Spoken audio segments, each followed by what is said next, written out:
২৮ এটি এজন্য যে তারা এমন সব বিষয়ের অনুসরণ করেছে যা আল্লাহকে ক্রোধান্বিত করেছে এবং তারা তার সন্তোষকে অপছন্দ করেছে, ফলে আল্লাহ তাদের কর্মসমূহ নিষ্ফল করে দিয়েছেন। ২৯ নাকি যাদের অন্তরে ব্যাধি রয়েছে তারা ধারণা করেছে যে আল্লাহ তাদের গোপন বিদ্বেষভাব প্রকাশ করে দিবেন না। ৩০ আর যদি আমি চাইতাম তবে আমি তোমাকে এদের দেখিয়ে দিতে পারতাম, ফলে লক্ষণ দেখেই তুমি তাদের চিনতে পারতে, তবে তুমি অবশ্যই কথার ভঙ্গিতে তাদের চিনতে পারবে। আল্লাহ তোমাদের আমলসমূহ জানেন। ৩১ আর আমি অবশ্যই তোমাদেরকে পরীক্ষা করব, যতক্ষণ না আমি প্রকাশ করে দেই তোমাদের মধ্যে কারা জিহাদকারী ও ধৈর্যশীল, এবং আমি তোমাদের কথা কাজ পরীক্ষা করে নেব।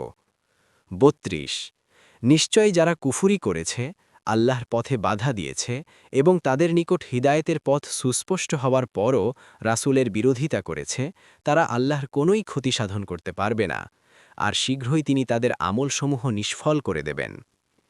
৩৩ হে মুমিনগণ, তোমরা আল্লাহর আনুগত্য করো এবং রাসূলের আনুগত্য করো, আর তোমরা তোমাদের আমলসমূহ বিনষ্ট করো না।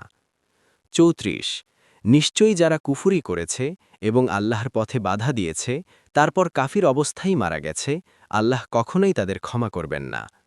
অতএব তোমরা হীনবল হইও না ও সন্ধির আহ্বান জানিও না, এবং তোমরাই প্রবল, আর আল্লাহ তোমাদের সাথেই রয়েছেন, এবং কখনোই তিনি তোমাদের কর্মফল হ্রাস করবেন না।